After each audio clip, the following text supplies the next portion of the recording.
The rain in Chicago didn't wash things clean. It just made the grime slicker, turning the alleyways into black mirrors that reflected the neon sins of the city above. Down here, in the sub-basement of a structure that had once been a respectable veterinary clinic and was now a tomb for the desperate, the rain was just a distant, rhythmic drumming against the metal bulkhead doors. Dr. Elias Thorne stood over the stainless steel table, his hands scrubbed raw with industrial dish soap and scalding water. They were beautiful hands once, long-fingered, steady, insured for 7 figures during his tenure at Northwestern Memorial. Now, they were pale and trembling slightly, a tremor that would only vanish once he had a scalpel between his thumb and forefinger or a bottle of cheap gin against his lips. Tonight, it was the scalpel. "He's bottoming out, Elias," a voice said, cutting through the hum of the flickering fluorescent tube overhead. Elias didn't look up. He stared into the open cavity of the man on the table. The patient, if one could call a shivering, half-conscious drug runner a patient, was strapped down with leather restraints meant for a Great Dane. The smell in the room was a unique cocktail of misery: wet dog fur, bleach, isopropyl alcohol, and the copper tang of arterial blood. BP is 90/60. Heart rate is thready, Maya Lynn said. She stood opposite him, her face a mask of pragmatic boredom. She wasn't a nurse. She was a veterinary technician who had dropped out of med school to pay off her brother's gambling debts. She was also the only reason Elias was still alive. "Retractor," Elias murmured. His voice was gravel and used for hours. Maya slapped the cold metal into his palm. "Don't kill him, Elias. Vargo will be upset if the inventory is spoiled." "Vargo is always upset," Elias replied, his eyes narrowing as he peered into the mess of torn muscle and fascia in the man's abdomen. Suction. The suction machine was a retrofitted shop vac. It roared to life, a jagged mechanical scream that drowned out the patient's whimper. Elias worked with a terrifying, detached efficiency. He wasn't saving a life. He was solving a mechanical problem. The bullet had entered just below the floating rib, tearing through the oblique and nicking the descending colon before lodging itself near the spine. It was a messy, septic wound, the kind that required a sterile theater, a team of residents, and a course of heavy antibiotics. Here, the man got Elias a bottle of knockoff lidocaine and a prayer. Elias maneuvered the forceps. He could feel the ghost of his old life hovering behind his shoulders. He remembered the crisp, sterile air of the ore at Northwestern, the soft classical music he used to play, Bach or Chopin, the deference of the staff. Dr. Thorne, chief of trauma surgery, the God complex. Now, he was the butcher of Chicago, the man you called when you couldn't call 911, the man who stitched up the monsters so they could go back out and tear the city apart again. "Got it," Elias whispered. With a wet shuck sound, he pulled the deformed slug from the man's gut. He dropped the bullet into a metal kidney dish with a resonant clink. "Clamp," he ordered. Maya handed him the hemostat. "He's bleeding more." "You nicked something?" "I didn't nick anything," Elias snapped, a flash of his old arrogance piercing the gloom. The bullet fragmented. "There's a bleeder behind the peritoneum. I need better light. This bulb is dying." "Work with what you have, Doc." A deep, resonant voice boomed from the shadows near the door. Elias didn't flinch. He didn't turn around. He knew that voice. It was the sound of gravel grinding under a boot heel. It was the sound of his own damnation. Vargo stepped into the circle of light. He was a mountain of a man, draped in a bespoke wool coat that cost more than the building they were standing in. Rainwater dripped from the brim of his hat, sizzling as it hit the hot bulb of a floor lamp. He smelled of expensive cigars and ozone. "Is he going to live?" Vargo asked, peering down at the unconscious man with the same interest one might show a flat tire. "Depends on your definition of living," Elias muttered, his hands moving in a blur, tying off the bleeder with black silk suture thread. "He'll survive the night. Infection will likely kill him in 3 days unless you get him real antibiotics. Not the horse pills you keep in the back." Vargo chuckled, a low, tectonic rumble. "He doesn't need 3 days. He just needs to be awake in 1 hour to answer a question. After that, infection is the least of his worries." Elias felt a cold spike in his chest, but he pushed it down. He was numb to this. He had to be. If he let the morality of his actions seep in, it would paralyze him. He focused on the rhythm of the stitch. Drive, turn not. Drive, turn not. Close him up, Vargo ordered, checking a heavy gold watch on his wrist. I have a schedule. I'm not a zipper, Vargo, Elias said, though he began the closure of the fascia. The bowel was perforated. He needs a colostomy, or he's going to go septic within 24 hours. Does he look like a man who cares about long-term bowel function? Vargo leaned closer, his shadow falling over the open incision. Just so the skin document make it look pretty. Maya caught Elias's eye. She gave a microscopic shake of her head. Don't fight him. Elias swallowed the bile rising in his throat. He abandoned the internal repair. He flushed the cavity with saline that was likely too cold, threw in a handful of absorbent packing, and began to staple the skin shut. It was malpractice. It was butchery. It was exactly what he was paid for. Click chunk, click chunk, click chunk. The sound of the skin stapler was the only noise in the room, counting down the seconds until Elias could drink again. Done, Elias said, tossing the stapler onto the tray. He stripped off his latex gloves, which were slick with blood and intestinal fluid. His hands immediately began to shake again. Vargo nodded to two heavy-set men waiting in the hallway. Get him up. Throw him in the van. He shouldn't be moved, Elias said, walking to the rusted utility sink to scrub down. He needs fluids. He'll get fluids when he tells us where the shipment is, Vargo said. He reached into his coat pocket and pulled out a small, brown prescription bottle. He rattled it. The sound was like music to Elias's ears. Vargo placed the bottle on the edge of the metal table, right next to the pool of drying blood. Payment, plus a bonus for the late hour. Elias stared at the bottle. Oxycodone, the currency of his slavery. He hated Vargo. He hated the clinic. But most of all, he hated the fact that his body was already moving toward the bottle before his mind had given permission. Clean this up, Elias said to Maya, his voice hollow. He grabbed the bottle and shoved it into the pocket of his stained lab coat. Vargo watched him with a look of pity that was far worse than contempt. You used to be a king, Elias. I read about you. The golden hands of the Midwest. Now look at you, scavenging for scraps in a dog pound. Get out of my or, Elias whispered. Vargo laughed. Your or, Elias, this is a kennel. And you're just a stray I decided to feed. Vargo turned and followed his men out. The heavy metal door slammed shut, leaving Elias and Maya in the sudden, ringing silence. Maya began stripping the bloody sheets from the table. She didn't look at him. She knew better than to engage him right after a job. The shame was too fresh. Elias walked to the back of the room, to a small office that had once belonged to the veterinarian. It was a cramped space filled with dusty anatomy charts of cats and dogs. He collapsed into the rolling chair, the leather cracked and spilling yellow foam. He took the bottle out. His hand was shaking so bad he almost dropped it. He fumbled with the cap, the child safety lock mocking his dexterity. Pop! He dry swallowed 2 pills. Then, because the voice in his head was screaming, he took a third.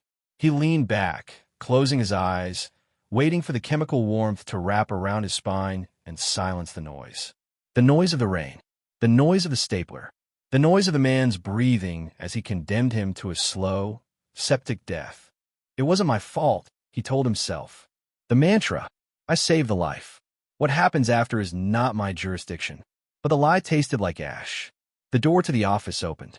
Maya stood there, holding 2 mugs of instant coffee. Steam curled into the cold air.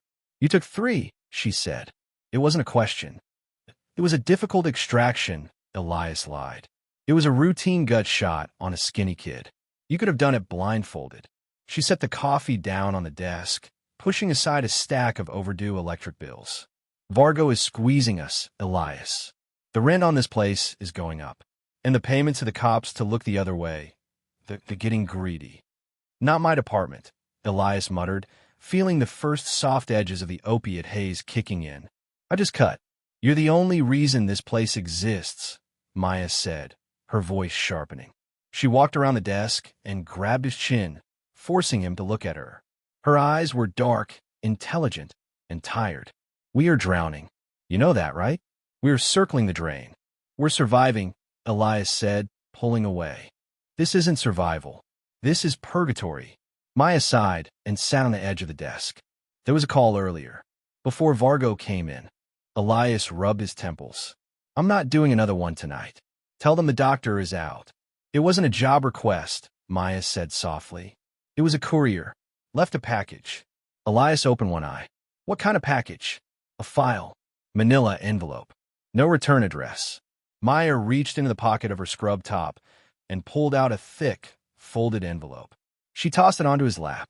It has your name on it. Not the document, not the butcher. It says Dr. Elias Thorne. Elias stared at the envelope. Seeing his full name written out in elegant, cursive script felt like seeing a ghost. Nobody used his name anymore. To the underworld, he was just a utility. To the medical board, he was a cautionary tale. Burn it, Elias said. I opened it, Maya admitted. Elias sat up, the motion making the room swim slightly. You what? It's medical records, Elias. And photos. Maya's expression shifted, a crack in her armor appearing. She looked disturbed, and Maya Lin had seen things in this basement that would make a Marine vomit. Of what? A girl. Maybe 7 years old. Maya's voice dropped to a whisper. She has a glioma. Inoperable, according to the notes from Johns Hopkins, Mayo, and Cleveland Clinic. Elias scoffed. So? Rich parents looking for a miracle? They came to the wrong place. I extract bullets and stitch up knife wounds. I don't do pediatric neurosurgery in a basement that smells like wet dog. Look at the file, Elias. No, look at who sent it. Elias groaned and picked up the envelope. The paper felt expensive, heavy bond. He slid the contents out. The first thing he saw was the MRI scan. It was a massive tumor wrapping around the brainstem like a vine. A death sentence. Even in his prime, with the best equipment in the world, this would have been a suicide mission. He flipped the page to the patient history. Patient, Sarah Vargo. Elias froze. The air left the room. Vargo, he whispered. His daughter, Maya, said, the only thing on this earth that monster actually loves. Elias felt a laugh bubbling up in his throat, a hysterical, jagged thing. He wants me to operate on his daughter? He treats me like a mechanic, and now he wants me to touch his daughter's brain? Keep reading, Maya said. Elias turned the page. There was a typed letter. Short, brutal. Dr. Thorne, they say it cannot be done. They say she will die in 3 weeks. You were the best neurotrauma surgeon in the country before you decided to become a junkie. I don't care about your license. I don't care about your sins. I care about her. Fix her. I will give you your life back. I will clear your debts. I will wipe the slate with the darker elements of the city. You walk away free. Fail her, or refuse, and I won't just kill you. I will give you to the dogs. Vey. Elias dropped the letter. The pills were hitting him fully now, wrapping him in cotton wool, but the terror cut right through it. He's insane, Elias said. I can't do this. Not here. Not with these hands. He held up his tremors. I'm a general surgeon for the mob now. I haven't touched a brain in 5 years. He knows that, Maya said, but he's desperate, and powerful men get dangerous when they're desperate. I'll kill her, Elias said flatly. If I open her skull, she dies. That tumor is vascularized. One slip and she bleeds out in seconds. If you say no, we both die, Maya reminded him. Tonight. He won't let us say no. Elias stood up, pacing the small office. The walls felt like they were closing in. He looked at the reflection in the window, a gaunt, pale man with hollow eyes and a 3-day beard. A ruin. He looked at the bottle of pills. He looked at the MRI. The tumor was a monster. A complex, tangled beast. But as he stared at the grayscale image, a flicker of something sparked in the back of his mind. Not fear, not addiction, curiosity. He traced the line of the tumor with his finger. Here, you would have to go in here. Retract the temporal lobe. Navigate the circle of Willis. It was impossible. It was madness. But it was surgery. Real surgery. Not patching up a thug so he could go shoot someone else. This was saving a child. He's not asking you to do it here. Maya said, reading the next page of the file. He set up a private suite. Top-of-the-line equipment. He bought an entire setup from a bankrupt hospital in Detroit. Elias laughed again, softly this time. Of course he did. He looked at Maya. You know this is a trap, right? Even if I save her, he can't let me live. I know too much. Maybe, Maya said, but if you don't try, we're dead for sure. At least this way, you get to be a doctor again. For a few hours. Elias picked up the MRI again. He stared at the impossible knot of cancer. He felt the phantom weight of a microsurgical drill in his hand. The numbness was receding, replaced by a cold, sharp dread, and beneath that, a tiny, fragile ember of ambition. He grabbed the bottle of oxycodone. He looked at it for a long moment. Then, with a sudden, violent motion, he capped it and threw it into the trash can. Make a pot of coffee, Elias said, his voice changing. The gravel remained, but the weakness was gone. Real coffee. And give me an anatomy textbook. I need to review the posterior fossa approach. Maya stared at him, stunned. You gotta do it? Elias looked at his hands. They were still trembling. But he knew, with the certainty of the damned, that once he made the first incision, they would be as steady as stone. I'm the butcher of Chicago, Maya, Elias said, turning to the window to watch the rain lash against the glass. Let's see if I can still carve something beautiful. He turned back to the desk, spreading the MRI out under the lamp, the blue light of the scan illuminating his face like a religious icon. Call Vargo, Elias commanded. Tell him I accept. Outside, the wind howled through the alley, sounding like 1,000 lost souls screaming for salvation.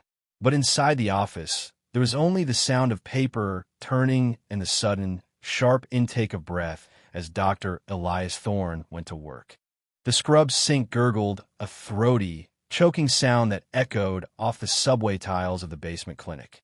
Dr. Elias Thorne watched the water swirl into the drain, turning from a rusty crimson to a pale, diluting pink, and finally to clear.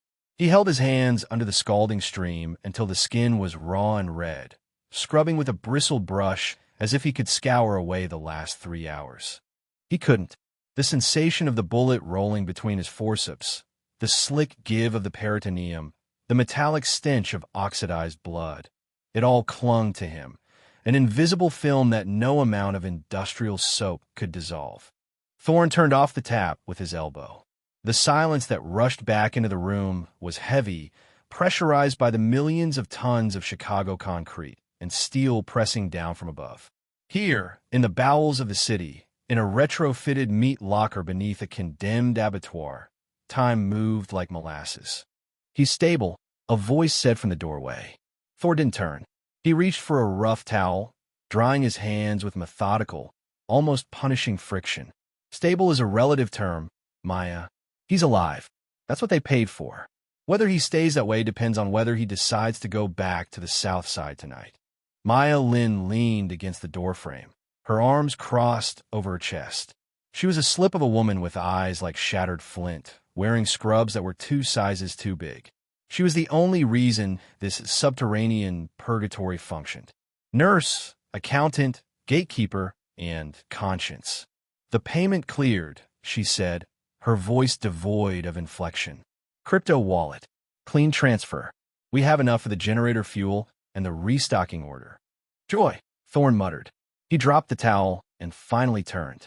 His reflection in the stainless steel cabinet door was a ghost he tried to avoid. Gaunt cheeks, eyes bruised by insomnia, a graying beard that hid the tremors of a jaw that used to command the most prestigious cardiothoracic theater in New York. Now, he was the butcher of Chicago, the man who stitched up the People's Society wanted dead.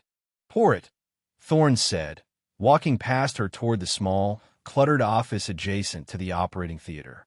It's barely 4 a.m., Elias. Then it's late, he countered. Or early. In this hole, what's the difference? He heard the clink of glass against glass. Maya didn't argue. She knew the tremor in his hands, the essential tremor that had ruined his legitimate career, exacerbated by stress and booze, would only subside with the first 3 fingers of bourbon. It was the devil's bargain. Drink to steady the hands to save a life. Drink to forget the life he was wasting. Thorne sat in his leather chair, the leather cracked and spilling yellow foam stuffing. He took the glass Maya offered, the amber liquid catching the light of the flickering halogen bulb overhead. He raised it to his lips, but the glass never touched them. A low, rhythmic thrumming vibrated through the floorboards. It wasn't the subway. The red line didn't run this close to the packing district. It was deeper, heavier. The sound of heavy engines idling directly above the freight elevator shaft. Maya froze. Her eyes darted to the bank of monitors on the wall, the closed-circuit feed from the alleyway above. "Elias," she whispered, the color draining from her face. Thorne looked at the screen. Rain lashed against the cracked pavement of the alley, slick and black like oil. 3 SUVs, matte black and armored, idled in a phalanx formation. The headlights cut through the downpour, illuminating the rusted loading dock door. Men were exiting the vehicles. They didn't look like the usual clientele, panicked gangbangers dragging a bleeding comrade or desperate junkies. These men moved with military precision. They wore tailored wool coats over Kevlar, their movements synchronized, efficient. And then the central figure emerged from the middle vehicle. Even on the grainy, black and white monitor, the man radiated a gravitational pull. He was tall, leaning heavily on a cane topped with silver. He didn't run from the rain. He walked through it, as if the elements were waiting for his permission to wet him. Thorne set the whiskey down. The tremor in his hand vanished, replaced by the cold, adrenaline-fueled stillness of a prey animal recognizing a predator. "Vargo," Thorne said. The name tasted like ash. "Lock it down," Maya said, lunging for the control panel. "I can seal the elevator. We can flush the hard drives." "No." Thorne stood up, smoothing his blood-spattered scrubs. "If Vargo is here, the elevator is already overridden. If we lock the doors, they'll just blow the ceiling in. You don't keep the syndicate boss of the Midwest waiting in the rain, Maya." The heavy hydraulic gears of the freight elevator groaned in the distance. The sound grew louder, a mechanical grinding that felt like bones snapping. "Get out the good scotch," Thorne said, his voice terrifyingly calm. "The cheap stuff insults him." The elevator grate rattled open with a clang that sounded like a prison door slamming shut. The air in the clinic changed instantly. The smell of antiseptic and stale blood was severed by a wave of ozone, expensive rain-soaked wool, and a cloying, spicy cologne, sandalwood and gunpowder.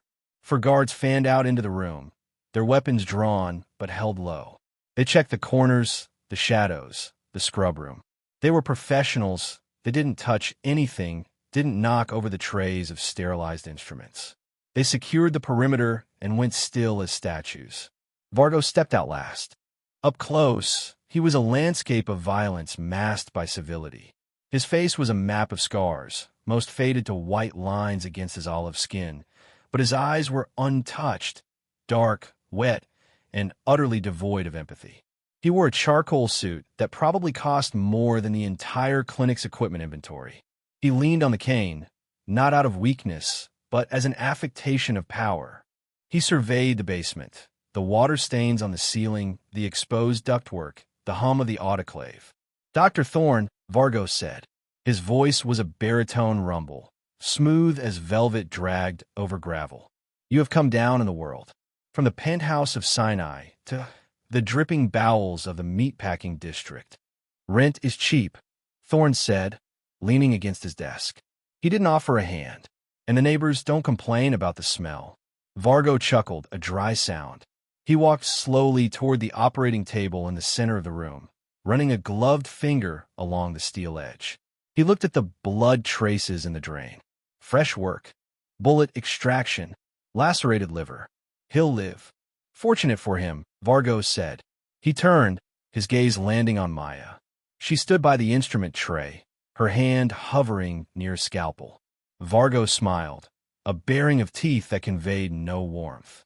"Miss Lynn, lovely as ever. A rose growing in a graveyard. What do you want, Vargo?" Thorne cut in, stepping slightly in front of Maya. "You didn't come here for a checkup, and you certainly didn't come here to chat about interior design." Vargo turned his back on the table and limped toward Thorne. The tap of his cane on the concrete was the only sound in the room. "Talp. Step." Top. Step. I require your hands, Elias, Vargo said softly. Those golden, God-touched hands of yours. My hands shake. Thorn held them up, letting the tremor show. I'm a drunk in a basement. You have private doctors on retainer. Go to them. I have butchers. I have mechanics. Vargo dismissed the notion with a wave of his hand. I need an artist. And despite your recreational habits, you remain the best cardiothoracic surgeon on the continent. Perhaps the world, before your fall. Thorn reached for the whiskey on the desk and downed it in one swallow. The burn grounded him. I don't do hearts anymore. Not since New York. You will do this one. Vargo snapped his fingers. One of the guards stepped forward, placing a thick, leather-bound file on Thorn's desk. It wasn't a digital pad. It was paper. Old school. No digital trail. Thorn hesitated, then opened the file. The first page was a patient profile. Male. Age 58. Advanced cardiomyopathy. Ejection fraction at 15%. The man was a walking corpse. His heart was a flabby, useless bag of muscle that could barely pump blood to his extremities. Thorn looked at the name. It was redacted. He has 24 hours, Vargo said. Perhaps less. He is currently on an ECMO machine in the back of a discreet ambulance parked 2 blocks away. He needs a transplant, Thorn said, closing the file. This isn't a surgery, Vargo. This is a logistics nightmare. You need a donor heart. You need a match. Blood type, HLA typing, size match. You can't just plug in a new pump like it's a car part. The wait list is years long. I'm not on a wait list, Vargo said quietly. The temperature in the room seemed to drop 10 degrees. I have the recipient, Vargo continued, walking closer until he was invading Thorn's personal space. Thorn could smell the rain on him, and beneath it, the metallic tang of something older. And I have the donor. Thorn felt a cold knot tighten in his stomach. You have the donor? A young man, Vargo said casually, as if discussing a vintage wine. Perfect health. O negative. A universal donor. Approximately 75 kilograms. He is currently being prepared. Thorn stared at him. The implication hung in the air, grotesque and undeniable. You're going to kill a man for parts. Everyone dies, Elias. Some die for nothing. Some die so that kings may live. Vargo's eyes bore into him. The recipient is a very important person. A man whose continued existence ensures the stability of certain markets. If he dies, chaos reigns. And bad for business. I won't do it, Thorn said. The words were out before he could weigh them. I patch up gangbangers. I pull bullets out of thieves. But I don't harvest organs from living men. I'm not an executioner. Vargo didn't yell. He didn't strike him. He simply sighed, a sound of profound disappointment. He lifted his cane and pointed it at Maya. Miss Lynn has a brother in university, does she not? Vargo asked. David, studying architecture at UIC. Bright boy. Walks with a slight limp from a soccer injury. Maya sucked in a breath, her knuckles turning white as she gripped the instrument tray. Don't, Thorn growled, stepping forward. The guards raised their weapons instantly, the laser sights dancing across Thorn's chest like angry red hornets. I don't make threats, Elias. I make promises, Vargo said, his voice dropping to a whisper. You will perform this surgery. You will take the heart from the donor, who, I assure you, will be anesthetized and unaware, and you will place it in my client's chest. You will do it here. You will do it within 24 hours. I don't have the equipment for a transplant. Thorn shouted, desperation creeping into his voice. I need bypass machines, perfusionists, post-op suppression drugs. Look outside. Vargo gestured to the elevator. My men are unloading a portable heart-lung bypass unit, a cell saver, and enough cyclosporin to suppress the immune system of an elephant. We have brought the hospital to you. Thorn looked at Maya. She was terrified, not for herself, but for the leverage Vargo held. If he refused, the boy died. If he refused, Maya died. If he refused, Vargo would burn this clinic to the ground with them inside. But to cut the heart out of a living man. Who is the donor? Thorn asked, his voice hoarse. Does it matter? Vargo shrugged. He is a debt that is being paid. A transaction. I need to see the match data, Thorne stalled. If the cross match is positive, the recipient will reject the heart on the table. He'll die anyway, and you'll blame me. The data is in the file. My medical team assures me it is a perfect match. Vargo leaned in, his face inches from Thorne's. Do not mistake my patience for leniency, doctor. You have a reputation for miracles. I require one. Tonight. Vargo turned and signaled his men. Bring them down. Thorne watched as the elevator doors groaned open again. 2 gurneys were wheeled out. The first carried a man surrounded by portable machinery, the rhythmic whoosh click of a ventilator filling the room. He was pale, bloated, barely clinging to existence. This was the VIP. The second gurney carried a young man. He was strapped down, unconscious, and 4-line running into his arm. His chest rose and fell with a strong, healthy rhythm. He looked like he was sleeping. He looked like he had a future. Thorne felt the nausea rise in his throat. He looked at his hands. They were shaking violently now. Maya, Thorne said, his voice cracking. Prep the theater. Elias, she pleaded, her eyes wide. Prep the theater, he roared, slamming his hand onto the desk. The glass of whiskey jumped and shattered on the floor. We don't have a choice. Vargo smiled. It was the smile of a man who had just won a game of chess before the opponent realized the first pawn had moved. 24 hours, Elias, Vargo said, checking a platinum watch on his wrist. The clock started 5 minutes ago. If the client dies, you die. If the heart fails, you die. If you try to run. He let the sentence hang, heavy with the promise of violence. Vargo tapped his cane on the floor once, a final punctuation mark. I will be observing from the office. You try to make it elegant. I enjoy a good show. The syndicate boss limped toward the office, his guards taking up positions at the exits. The clinic, once Thorne's sanctuary, his penance, had been transformed into a prison. Thorne walked over to the scrub sink. He turned the water on again. It was scalding hot. He thrust his hands under the stream, watching the skin turn angry red, trying to burn away the sensation of the sin he was about to commit. He looked up at the reflection in the steel cabinet. The butcher of Chicago stared back. God forgive us, he whispered. God isn't here, Elias, Maya said softly, moving to his side to tie his surgical gown. Her hands were trembling too. Thorne took a deep breath, inhaling the scent of ozone and antiseptic. He looked at the 2 gurneys, one life to be bought, one life to be spent. He held out his hands. They were still shaking. He closed his eyes, visualizing the anatomy of the heart, the aorta, the vena cava, the delicate leaflets of the mitral valve, the architecture of life. He focused on the procedure, on the mechanics, locking away the morality in a dark box in the back of his mind. When he opened his eyes, the hands were still. Scalpel, Thorne said. The clock on the wall ticked. Tick, tick, tick. The penance had begun. The autoclave hissed, a sharp, serpentine sound that cut through the subterranean silence of the clinic. To Dr. Elias Thorne, it was the only music that mattered, this song of sterilization, of fire and pressure purging the sins of the world from his steel instruments. He stood at the scrub sink, the water running scalding hot over his forearms.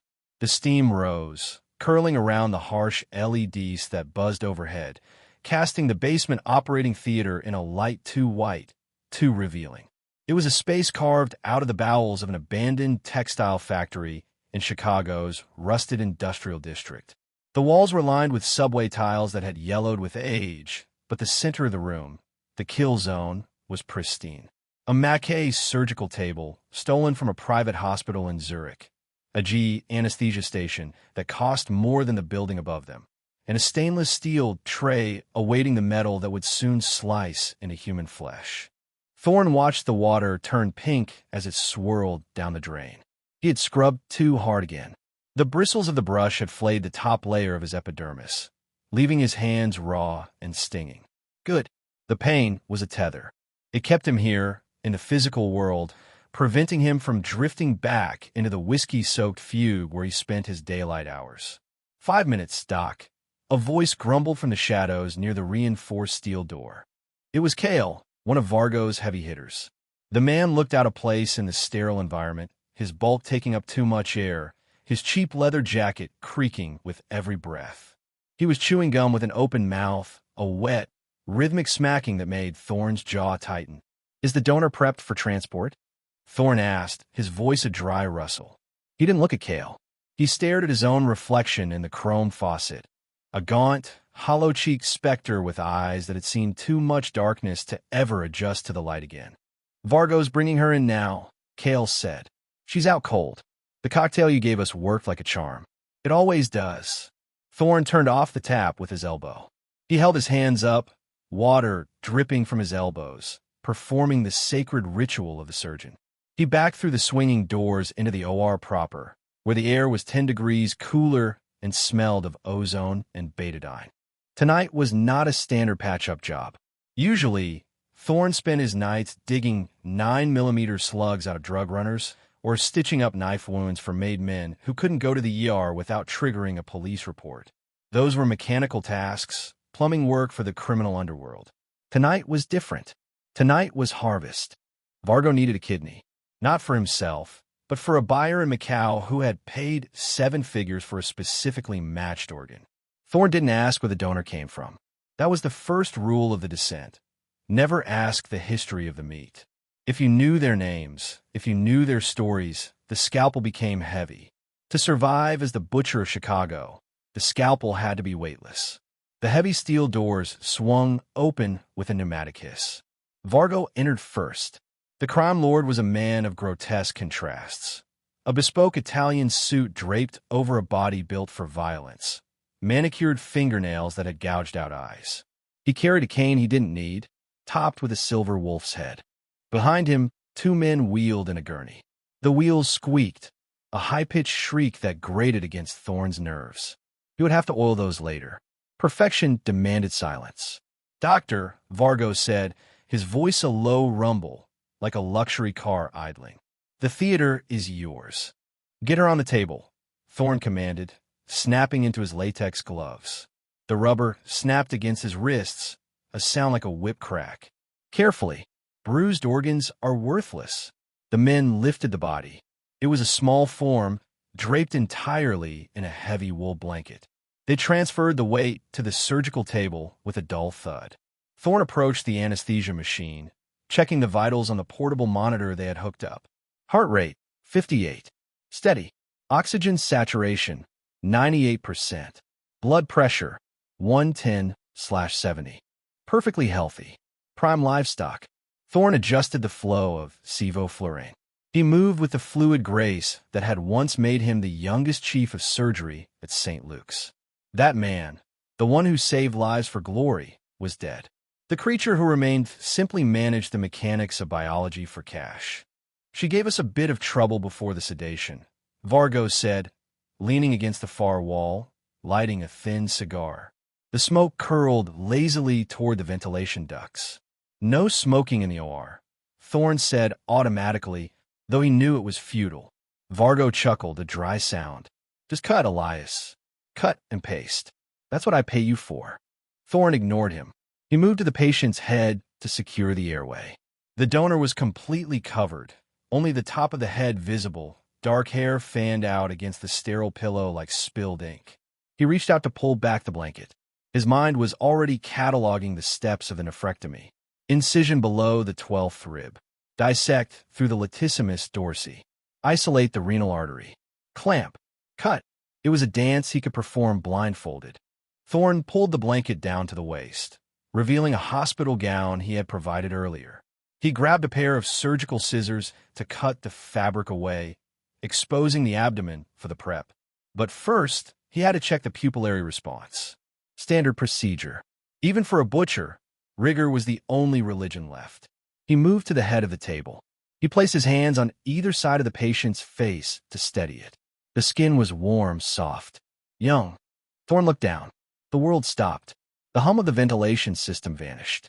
The beep of the cardiac monitor faded into a distant, meaningless electronic pulse. The only thing that existed in the entire universe was the face beneath the surgical lights. It wasn't a stranger. The features were etched into his hippocampus, burned there by the acid of 1,000 nightmares. High cheekbones that caught the harsh light. A small, slightly crooked nose. A jawline that was delicate yet stubborn. It was the face of Elena Lynn. Thorne's breath hitched in his throat, a strangled gasp that sounded too loud in the quiet room. He stumbled back a half step, his gloved hands trembling violently. "What is it?" Vargo's voice cut through the fog, sharp and suspicious. Thorne couldn't speak. He stared at the girl. No, not Elena. Elena was dead. Elena had died on his table 5 years ago. He had nicked the aorta. He had been hung over, arrogant, shaking. He had watched the light fade from Elena's eyes as the blood pooled on the floor, soaking into his socks. That death had stripped him of his license, his wife, his life. This was the ghost. He forced himself to look closer. The girl on the table was younger than Elena had been. Her hair was the same raven black, but longer, and there was a small scar on her chin, a scar he remembered seeing on a screaming 12-year-old girl being dragged out of the waiting room by social services while he stood there, covered in her mother's blood. Maya. This was Maya Lynn, the daughter, the orphan he had created. The room spun. The white tiles seemed to elongate, stretching into a tunnel. The smell of the antiseptic shifted, replaced by the copper tang of old blood, the phantom scent of his failure. "Doctor," Vargo barked, pushing off the wall. The cane tapped loudly on the floor. "I don't pay you to admire the merchandise. Is there a problem?" Thorne gripped the edge of the instrument tray. The metal bit into his palms through the gloves. He needed that pain. He needed to ground himself. He looked at the monitor. The green line traced the rhythm of her heart. Beep, beep, beep. It was the only thing proving she was alive. "No, torne raspith." His voice sounded like it was coming from underwater. He cleared his throat, fighting the bile rising in his esophagus. "No problem. Just checking the airway." He looked at Maya. She was sedated, helpless. She was lying on the same brand of table that her mother had died on, and he was standing over her, holding the knife again. The irony was so sharp, it felt like a physical puncture wound. Fate wasn't just cruel, it was a sadist. It had brought the daughter of his greatest sin to his basement dungeon to finish the job. "She's the donor," his mind screamed. Vargo kidnapped Maya Lynn. He looked at the crime lord. Vargo didn't know. To him, she was just a biological match found in a database, a nameless vessel of spare parts. Well, Vargo stepped closer, invading the sterile field. The smell of his cigar smoke mixed with the sickly sweet scent of the anesthesia. "Open her up. The plane leaves in 2 hours. The icebox is waiting." Thorne looked at the scalpel on the tray. It was a number 10 blade, carbon steel, sharper than a razor. It gleamed under the lights, promising a clean cut. If he made the incision, if he took the kidney, she might survive. He was a better surgeon now than he was 5 years ago. Sober, at least during procedures, focused, terrified. He could do the nephrectomy, stitch her up, and let Vargo dump her in an alley somewhere. She would live. Minus a kidney, but she would live. But this was Vargo. There were no witnesses. Thorne knew the protocol. Once the organ was harvested, the husk was disposed of. A fatal dose of potassium chloride, a weighted bag, the Chicago River. If he cut her, he killed her. Thorne looked at Maya's face again. In the repose of sedation, she looked peaceful. She looked exactly like her mother did right before the monitors flatlined. "I killed the mother," Thorne thought, the realization hitting him with the force of a sledgehammer. "And now I'm standing here, paid to butcher the daughter." The numbness that had encased his heart for 5 years, the callus that allowed him to chop up gangsters and stitch up pedophiles, shattered. It didn't crack, it exploded. The rush of emotion was blinding. Guilt, horror, rage, and something else. Something he hadn't felt since the day he lost his license. Responsibility. "The pressure is dropping," Thorne lied. He didn't look at the monitor. He kept his eyes on Maya's throat, watching the pulse flutter there. "Fix it," Vargo snapped. "It's an allergic reaction to the sedative," Thorne said, his mind racing, spinning webs of medical jargon to buy seconds. "Anaphylaxis. If I cut her now, she bleeds out in 30 seconds. The organ will be hypoxic before I can get it out. Worthless." Vargo stopped. The word worthless was the only language he respected. He peered over Thorne's shoulder at the monitor. The vitals were stable, but Vargo didn't know how to read the waveforms. He only saw lines and numbers. "Stabilize her," Vargo growled. "You have 10 minutes. If that kidney isn't in the cooler within the hour, Thorn, I'm going to take yours instead." Without anesthesia. Thorn nodded, his movements jerky. I need to flush her system. Give me more saline. And epinephrine." "Kale," Vargo barked. "Get the doc what he needs from the supply closet." As the heavy-set goon lumbered toward the back of the room, Thorn leaned over Maya. He pretended to adjust the intubation tube, but his hand lingered on her cheek. His thumb brushed the scar on her chin. "I am sorry," he thought, the words screaming in his head. "I am so sorry." He looked up. Vargo was pacing, checking his gold watch. Kale was rummaging in the supply cabinet. The other guard was by the door, scrolling on his phone. Thorn's hand moved to the instrument tray. His fingers bypassed the scalpel. They hovered over the heavy, stainless steel bone saw. No, too loud. Too clumsy. He picked up a long, serrated clamp. It was heavy, solid. He had spent 5 years being a ghost. A man who didn't exist, who only haunted the edges of life. But a ghost couldn't save Maya Lin. A ghost couldn't pay the debt that had been accruing interest in his soul for half a decade. He had to become flesh and blood again. He had to become the butcher. But not for surgery. "She's stabilizing," Thorn said, his voice surprisingly steady. The tremor in his hands was gone, replaced by a cold, crystalline focus. "Good," Vargo said, turning his back to walk toward the trash bin to flick his cigar ash. "Get on with it." Thorn looked at the sleeping girl. He remembered the sound of her mother's heart stopping, the silence that followed. He reached under the sterile drape and found Maya's hand. He squeezed it just for a second. A promise. Not this time. Thorn grabbed a syringe of succinylcholine, a paralytic agent used for intubation. In high doses, it stopped the diaphragm. It stopped the lungs. It was a chemical suffocation. He uncapped the needle. "Vargo," Thorn said. The crime lord turned around. "What now? Come here. Look at this." Vargo frowned, irritated, but he stepped closer to the table. "I don't have time for your science fair, Elias." "The skin," Thorn said, pointing to Maya's abdomen with his left hand, while his right hand, holding the syringe, was hidden behind his hip. "Look at the discoloration. It might be sepsis." Vargo leaned in, his eyes narrowing as he peered at the pristine, pale stomach of the girl. "I don't see anything." "Closer," Thorn whispered. Under the light. Vargo leaned over the table, his face inches from Maya's body, his neck exposed. Thor didn't think. He didn't calculate. He simply let the 5 years of self-loathing, the whiskey nights, and the crushing weight of his guilt channel into a single motion. He brought his right hand up in a blur. He didn't aim for the arm or the leg. He drove the needle into the side of Vargo's neck, slamming the plunger down with his thumb. Vargo's eyes went wide. He made a wet, gurgling sound. He reached for his belt, for the gun tucked there, but his muscles were already betraying him. The paralytic hit the bloodstream instantly, closer to the brain than in 4. Thorn ripped the needle out and shoved Vargo backward. The crime lord stumbled, crashing into the instrument tray.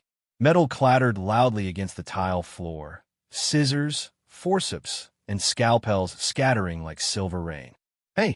Kale shouted from the back of the room, dropping a box of saline. The guard at the door drew his weapon. Thorn grabbed the heavy oxygen tank standing next to the anesthesia cart. It was steel, green, and weighed 20 pounds. He swung it up just as Vargo tried to lunge at him. Vargo's face was a mask of confusion and encroaching paralysis. His mouth moved, but no words came out. Thorn didn't hesitate. He wasn't saving a patient anymore. He was excising a tumor. He swung the tank. It connected with Vargo's temple with a sickening crunch, the sound of bone giving way to superior density. Vargo collapsed like a marionette with cut strings, hitting the floor in a heap of expensive wool and failure. A gunshot cracked the air. The bullet shattered the glass of a medicine cabinet behind Thorn's head, showering him in shards. Thorn didn't flinch. He dropped the tank and dove behind the heavy metal base of the surgical table, dragging the anesthesia cart with him for cover. "Don't shoot the girl," Kale roared. "The boss needs the kidney." Thorn crouched in the shadow of the table, his heart hammering against his ribs like a trapped bird. He looked up at Maya. She was still sleeping, oblivious to the war erupting over her body. The monitor beeped steadily. Beep, beep, beep. He had no weapon, just a tray of surgical tools and a room full of flammable gas. Thorne looked at the valve on the oxygen line. Then he looked at the cautery pen, an electric scalpel that used heat to slice tissue. It sparked when activated. He looked at the two men advancing on him. Dr. Thorne, Cale yelled, his voice echoing off the tiles. Step out away from a girl, and we'll make it quick.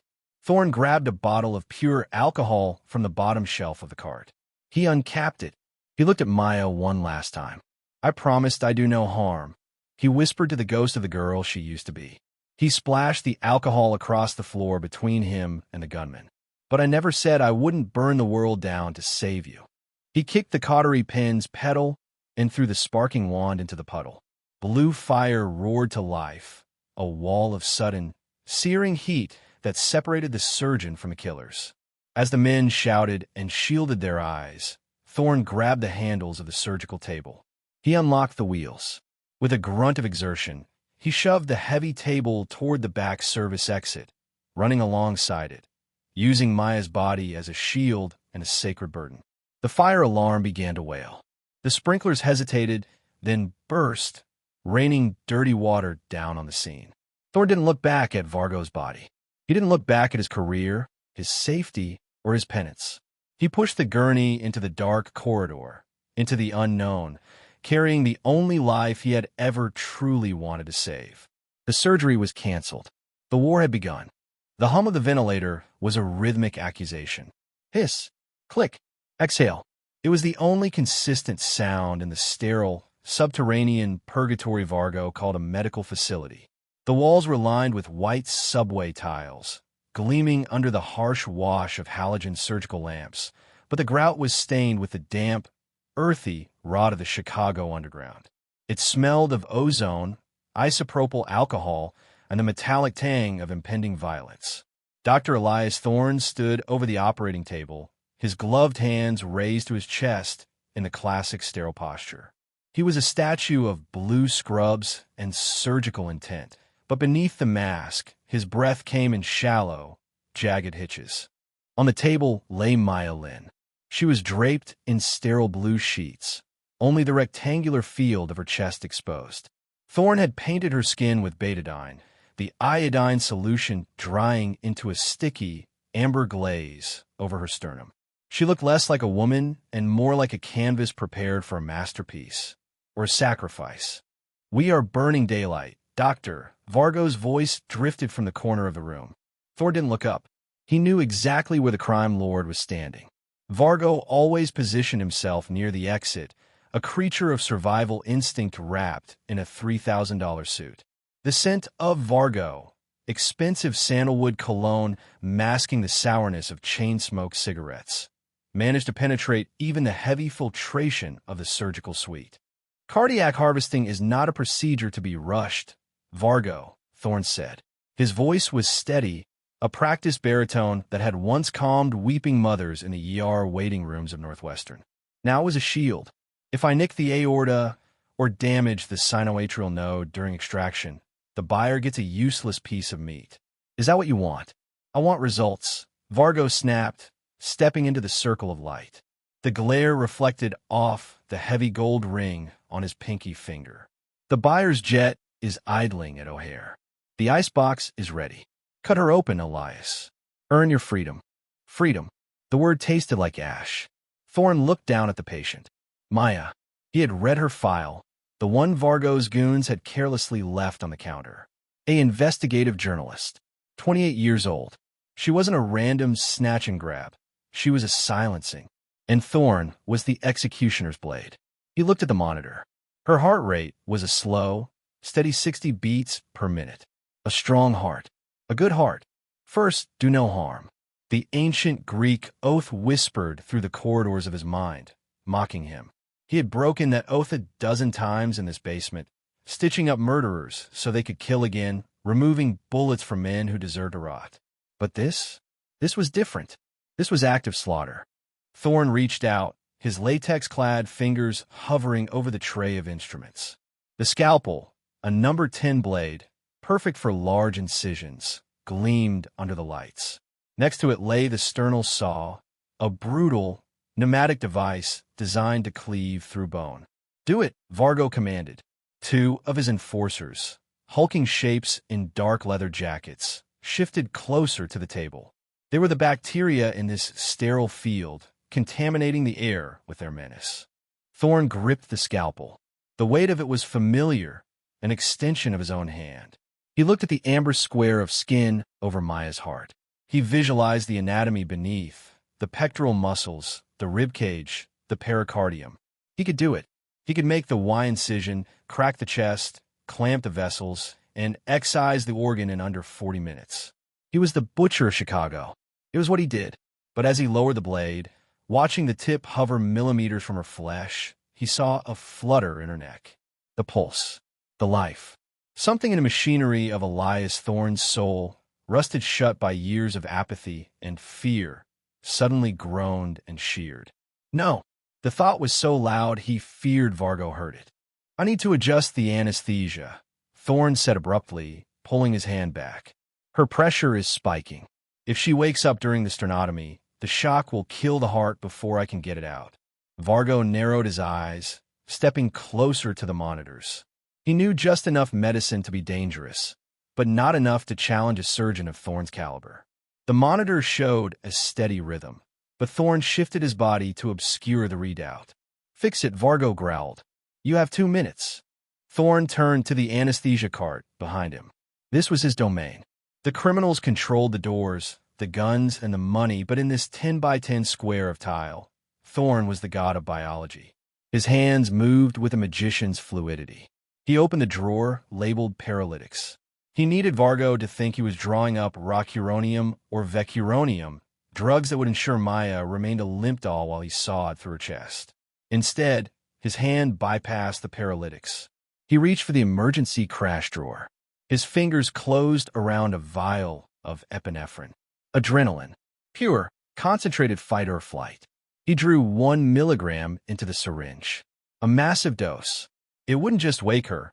It would kickstart her system like a jumper cable attached to a nuclear reactor. But waking her wasn't enough. If she woke up strapped to a table surrounded by armed men, she would just die screaming. He needed chaos. He needed a distraction so absolute that survival became the only priority for everyone in the room. Thorne's eyes darted to the lower shelf of the cart. There, sitting in a plastic bin, were the cleaning solvents. High-concentration isopropyl alcohol. Beside it, a bottle of ether he kept for old-school induction, though he rarely used it due to its volatility. Volatile. He grabbed the ether and the alcohol, hiding them beneath a surgical towel on his tray. "Doctor," Vargo barked. "Injecting now," Thorne said. He turned back to the patient, his back to Vargo. He located the 4-port on Maya's arm. He didn't hesitate. He pushed the full milligram of epinephrine into her vein, followed by saline flush. "Come on, Maya. Come back to me." He moved to the main instrument tray.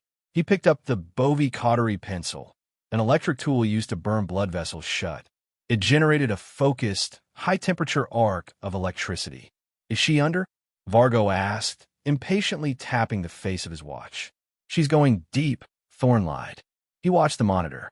5 seconds. 10. The heart rate monitor skipped a beat. Beep, beep, beep, beep. Then it began to climb. 70, 85, 100. "What is that?" Vargo stepped forward, pointing at the screen. "Why is her heart racing?"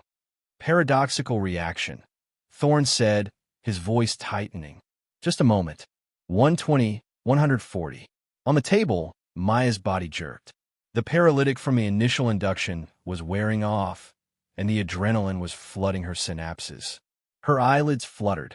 A low, guttural gasp escaped the endotracheal tube. "She's waking up," Vargo shouted, reaching for the pistol in his shoulder holster. "Put her back under." "I'm trying," Thorne yelled back. "Now." Thorne grabbed the bottle of ether and the isopropyl alcohol. With a violent, sweeping motion, he smashed them against the side of the anesthesia cart. Glass shattered. The pungent, sweet chemical smell filled the room instantly. The liquid pooled rapidly across the tiled floor, flowing toward the tangle of electrical cords powering the bypass machine. "What the hell are you doing?" Vargo roared. Thorn didn't answer. He triggered the Bovie cautery pencil, holding the active tip down toward the alcohol-soaked drapes of the lower instrument table. Click! The spark was blue and tiny, insignificant in the grand scheme of the universe. But in a room saturated with oxygen and ether fumes, it was a supernova. Whoosh! The air didn't just burn, it detonated. A wall of blue and orange flame erupted from the instrument table, rolling upward with a concussive force that knocked Thorn backward against the wall. The sterile white world vanished, replaced by a hellscape of searing heat and choking black smoke. "Fire! Get the extinguishers!" Vargo screamed, his voice cracking with panic.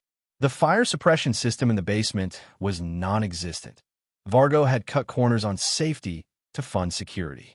The flames licked greedily at the plastic tubing of the ventilator, melting it instantly. Thorn scrambled to his feet, coughing as the acrid smoke filled his lungs. The alarms were blaring now, a high-pitched shriek that competed with the roar of the fire. Through the haze, he saw Vargo's men retreating toward the door, shielding their faces. Vargo was shouting orders, but chaos had usurped his command. Thorn lunged for the table. Maya was thrashing now, her eyes wide open, filled with a primal, drug-induced terror. She was strapped down, unable to speak around the tube in her throat, surrounded by fire. "I've got you," Thorn coughed, his eyes streaming tears from the smoke. "I've got you." He grabbed a pair of trauma shears from the floor. He slashed the leather restraint on her left wrist, then the right. He moved to her ankles, sawing through the thick straps. Maya ripped the tape from her face and tore the tube from her throat with a wet, gagging sound. She inhaled a lungful of smoke and doubled over, coughing violently. Who are you?" she rasped, her voice a ruin. "Doesn't matter," Thorn grunted, grabbing her arm. "Can you walk?" She looked at him, her pupils blown wide from the adrenaline. She looked at the wall of fire separating them from a main exit. She nodded, though her legs were trembling violently. "Good." Thorn stripped off his surgical gown, revealing the sweat-drenched t-shirt underneath. He wrapped the gown around Maya's shoulders to protect her from the heat. "Stay low. Hold on to me." "The door is blocked," she choked out, pointing to where Vargo and his men were clustered, trying to beat back the flames to get to the exit. "Not that door," Thorn said. He scanned the room. The fire was consuming the anesthesia cart. The oxygen tanks were heating up. If one of those BLEVE'd, boiling liquid expanding vapor explosion, this entire basement would become a crater. "The waste chute," Thorn hissed. In the corner of the OR, used for disposing of hazardous biological waste, was a stainless steel chute that led to the sub-basement incinerator room. It was narrow, filthy, and terrifying, but it led away from Vargo. "Doctor!" The voice came through the smoke. "Vargo!" Thorn turned. The mob boss had wrapped a wet rag around his face and was aiming his pistol through the flames. He couldn't see clearly, but he was firing blindly into the OR crack. Crack! A bullet shattered the glass of the medicine cabinet above Thorn's head, raining shards down on them. "Moo!" Thorn shoved Maya toward the corner. He grabbed a heavy metal instrument tray and hurled it through the smoke toward the muzzle flash. He heard a curse and a thud as the tray connected with something solid. They reached the chute. Thorn yanked the handle. It was stuck, sealed by rust and dried fluids. "Help me," he yelled. Maya, fueled by the adrenaline coursing through her veins, grabbed the handle with him. Her hands, delicate and trembling, locked over his gloved ones. 1, 2, 3. They heaved. The metal groaned, then gave way with a screech. The hatch flew open, revealing a dark, foul-smelling slide. "You first," Thorn ordered. Maya hesitated, looking into the black abyss. "Where does it go?" "Down," Thorn said, "away from the guns." "Go." She climbed into the chute and vanished into the dark. Thorn heard her sliding, then a distant thud and a groan. He prepared to follow, but a hand clamped onto his shoulder. Thorn spun around. One of Vargo's enforcers, a man named Grigori, whose face was half-masked by soot, had braved the heat. He was massive, a slab of muscle bred for violence. "You little rat," Grigori snarled, raising a fist like a sledgehammer. Thor didn't think. He didn't brawl. He was a surgeon. He knew how things worked, and he knew how they broke. As Grigori swung, Thorn ducked. He still held the trauma shears in his right hand. He didn't stab, he slashed.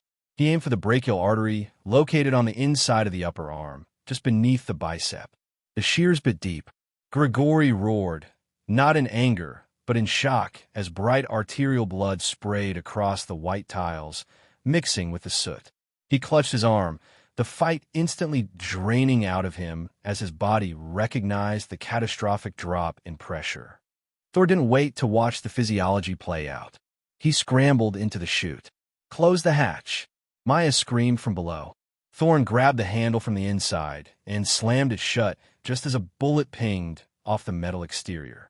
He slid. It was a terrifying, claustrophobic descent through the bowels of the building.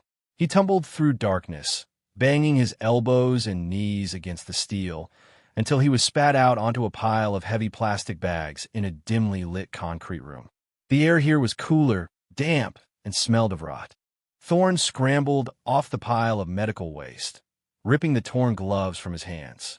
He found Maya huddled against the wall, clutching the surgical gown around her chest.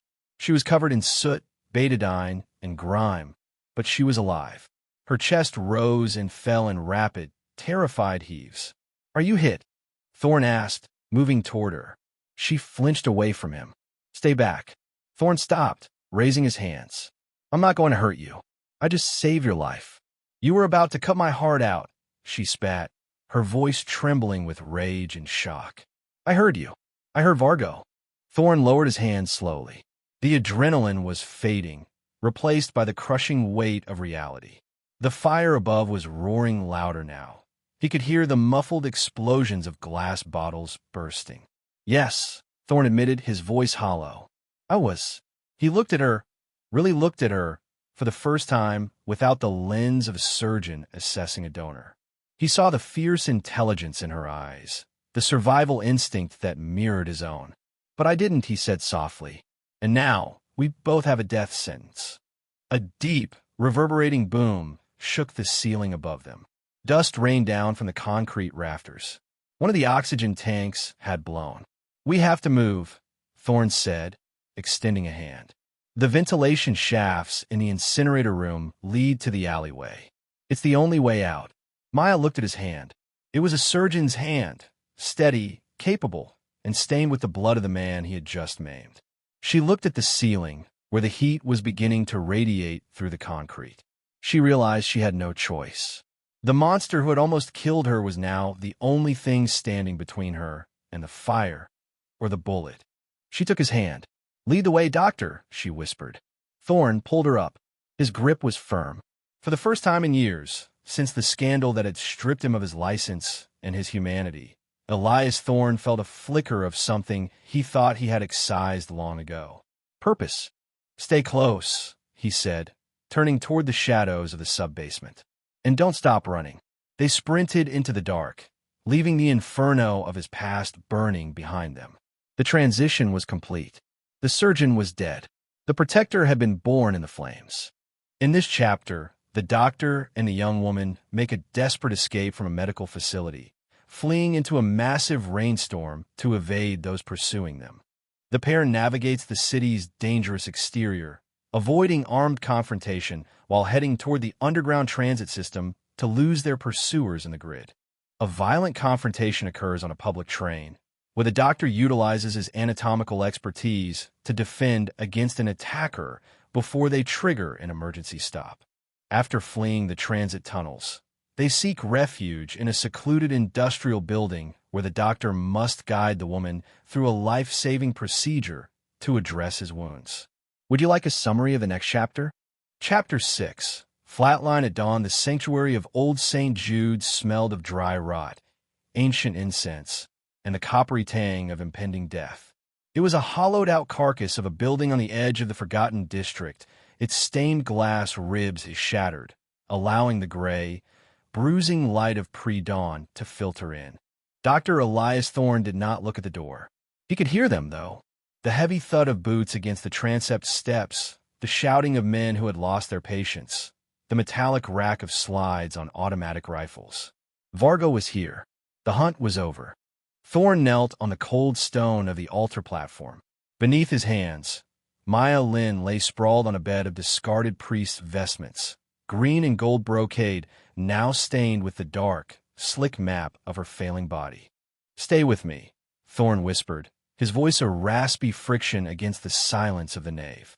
"Maya, you have to stay." She was gray, her lips the color of old bruises. Her eyes were open but unfocused, staring up at the water-damaged fresco of the Last Judgment on the ceiling.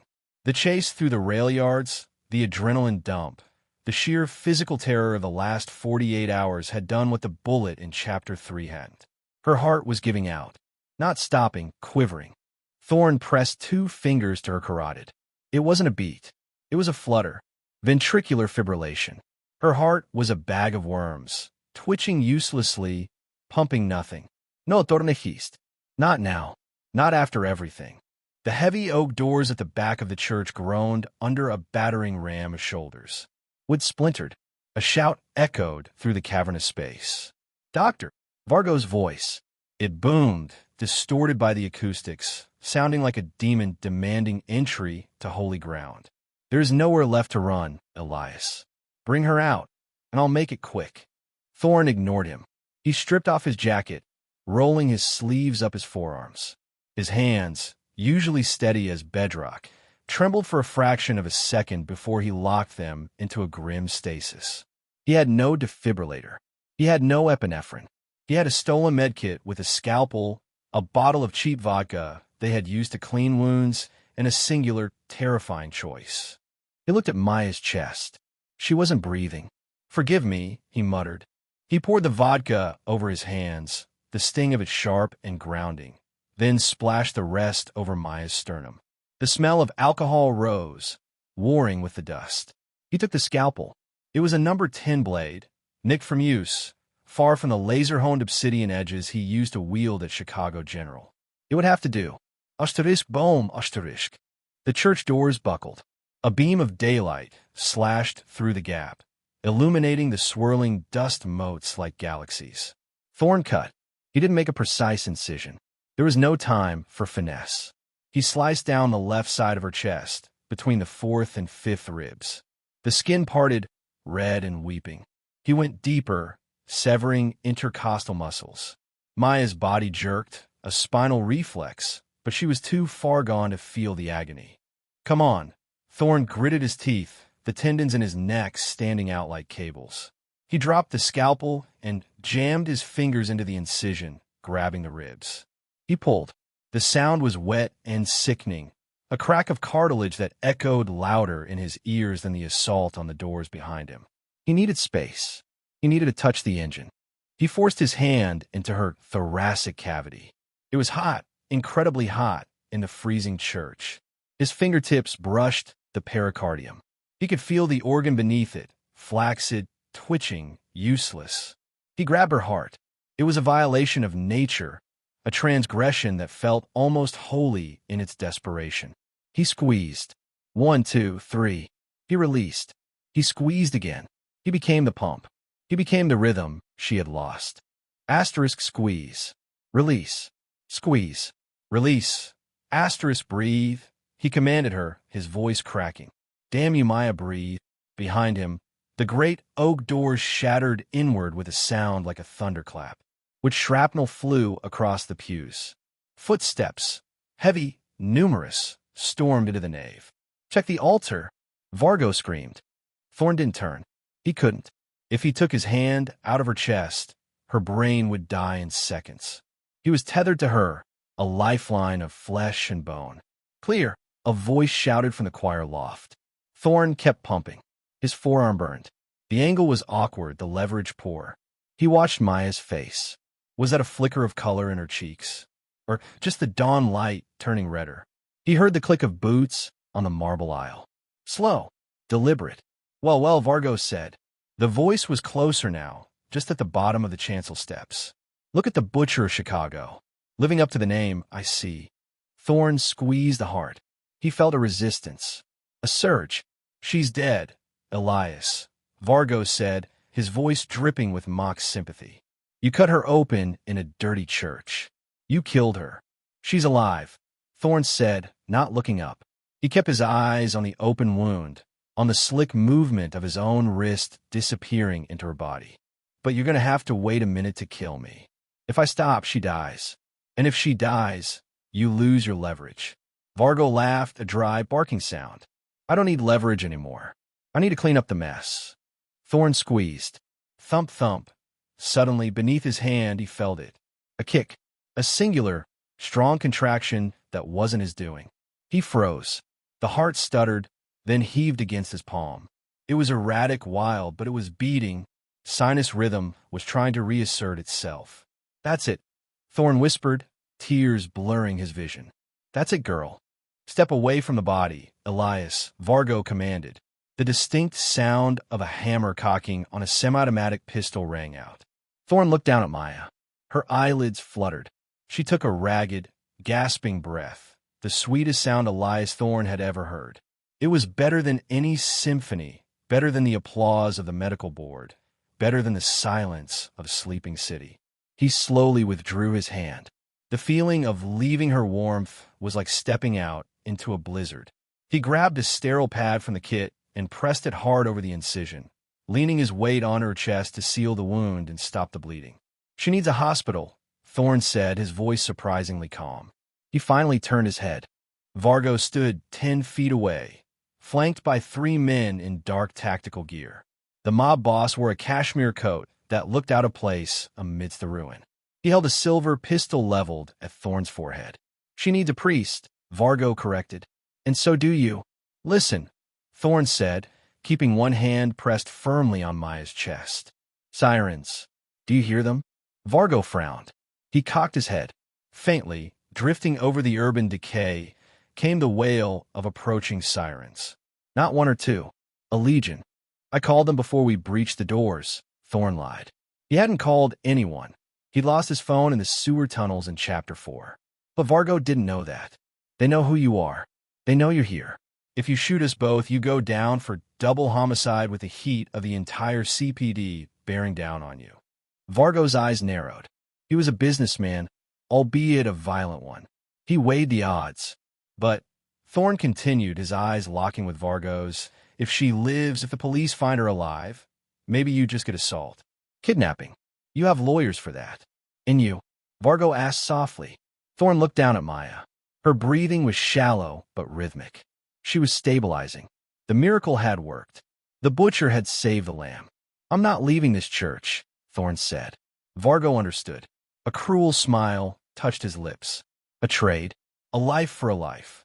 Let the police find her, Thorne said. And you can have me.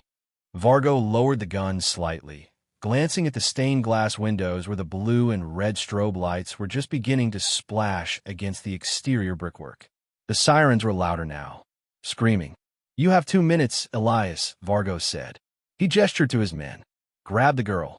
No. Thorne roared, his voice echoing off the vaulted ceiling. He snatched the scalpel from the floor with his free hand, brandishing it like a sacred dagger. She stays where she is. You move her, she bleeds out. You want to walk away? You leave her here for the paramedics. The men hesitated. Vargo looked at the door, then back at Thorne. The police were close. Too close for a hostage extract. Fine, Vargo spot. Leave the girl. Kill the doctor. The order was given with the casual indifference of ordering a coffee. Thorne didn't flinch. He looked at Maya one last time. It's okay, he whispered to her unconscious form. You're going to be okay. He stood up. He moved away from the altar, drawing the line of fire away from the woman he had saved. He walked down the steps of the chancel, his bloody hands held out at his sides, the scalpel glinting in the rising sun. Do it, Thorne yelled, advancing on them. He needed them focused on him. He needed to buy her 30 seconds. The first shot hit him in the shoulder. It spun him around, a sledgehammer blow that shattered his clavicle. Thorne grunted, stumbling, but he didn't fall. He turned back, teeth bared, blood already soaking his shirt. "Is that all you have?" he screamed. The second shot took him in the gut. This one dropped him to his knees. The stone floor rushed up to meet him, cold and unforgiving. He gasped, the air leaving his lungs, replaced by a hot, wet fire. He slumped forward, his hands scrabbling against the dust. Vargo walked up to him. The sirens were deafening now, right outside the doors. Tires screeched. Bullhorns blared commands. "Police! Drop your weapons!" Vargo looked at the door, panicked. He had waited too long. "You fool!" Vargo hissed, looking down at the dying surgeon. "You wasted it." Thorne looked up, his vision tunneling, the edges turning black. He coughed, blood spattering the hem of Vargo's coat. "I fixed it." The front of the church exploded with light as a tactical team breached the broken doors, floodlights cutting through the gloom. "Freeze! CPD!" Vargo spun around, raising his weapon, but he was too slow.